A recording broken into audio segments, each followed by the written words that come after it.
All right, what is your stance on legalizing marijuana and why? Well, I'm for legalising cannabis for recreational purposes here in Aotearoa, New Zealand, but under specific regulatory standards and a certain amount of amendments to protect small niche business markets from monopolisation. As it stands, the current referendum question is, do you support the control bill for recreational cannabis?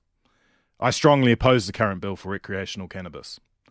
As is the case for most of Andrew Little's bills, it's a sub-adequate attempt to reduce harm and a catastrophe for the maximisation of small businesses and worker benefit. Putting a cap on production is nonsense. Destroying the ability to market is madness.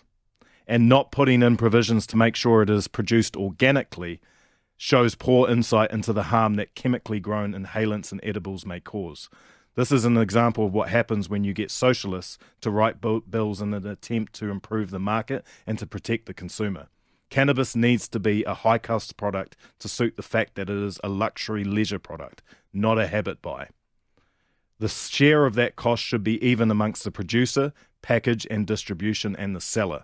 The price should not comprise mostly of tax like it is with fuel and cigarettes, because our establishment governments waste money.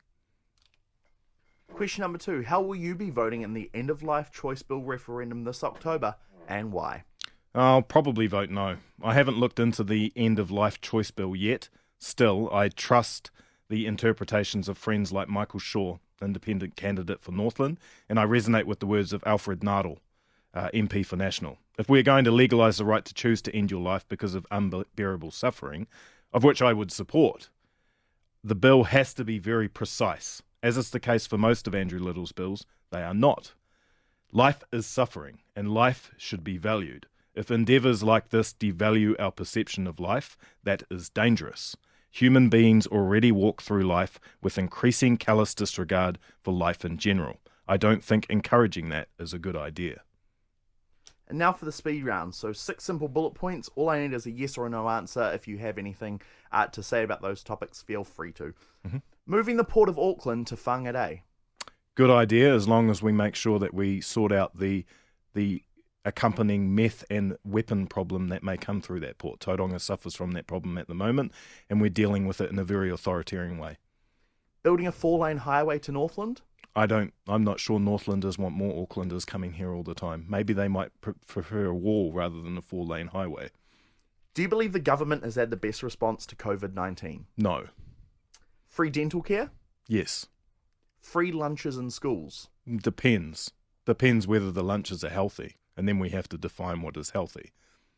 And lowering the voting age to 16? I am actually open to opening up the voting age to all ages, provided they pass a competency exam, because I know some 16-year-olds who would make good voters and some 16-year-olds that wouldn't. But I also know some voters who are over the age of 50 who would make good voters. So I don't really have a standpoint on it. I guess we would have to find out how mindful our under 18-year-olds actually are. And finally, why should we vote for you? I think you should vote for those who always demonstrate the ability to pursue truth, or at least not lie. If you believe that I am one of those people, then maybe you should ask yourself, what's been the central problem with politics? If it is politicians making promises they don't keep after you've voted them in, maybe you need to change the way you vote. Maybe you need to ask, what's my plan? And where are you going to get the money from for it? Then you actually have to find time to understand the strategy and understand how our monetary system works. You have to get your political power back. The question isn't why you should vote for me. The question is, what are you going to do for the integrity of your country?